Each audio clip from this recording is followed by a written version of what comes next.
The night Atlantis died, the ocean did not roar first. It whispered. Lanterns still burned along marble canals as the city slept, their reflections trembling on water engineered to obey human will. Towers of crystal and bronze stood proud against the stars. Somewhere, a council chamber echoed with laughter from a feast that had gone on too long. Atlantis had everything: power, beauty, certainty. And certainty is the most dangerous luxury of all.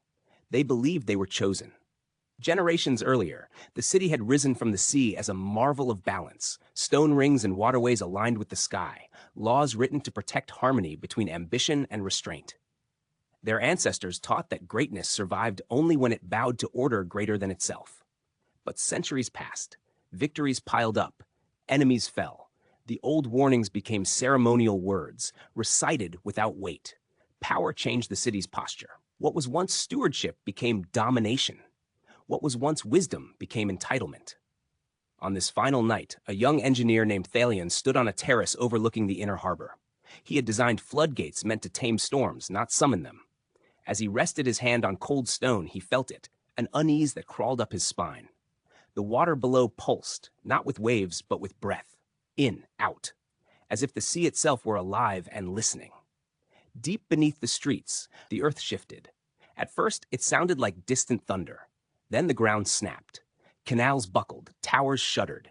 People poured into the streets in confusion, silk robes trailing through suddenly tilting avenues.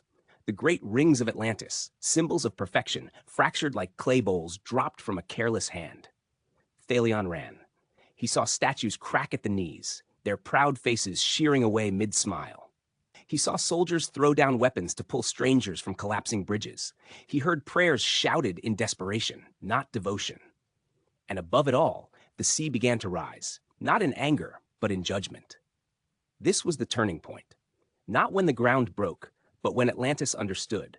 For one suspended moment, as the city tilted toward oblivion, there was clarity.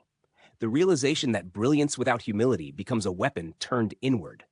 That mastery over nature does not mean exemption from it. That defying order carries a cost. Then the ocean came.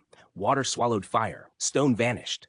The greatest civilization of its age folded into darkness in a single night, erased not by ignorance, but by arrogance.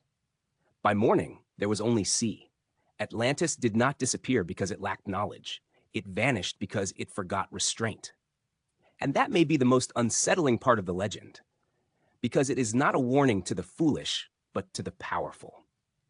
If this story stirred something in you, let me know in the comments. Like, share, and subscribe to help this channel grow, and tell me what you think Atlantis was really trying to teach us.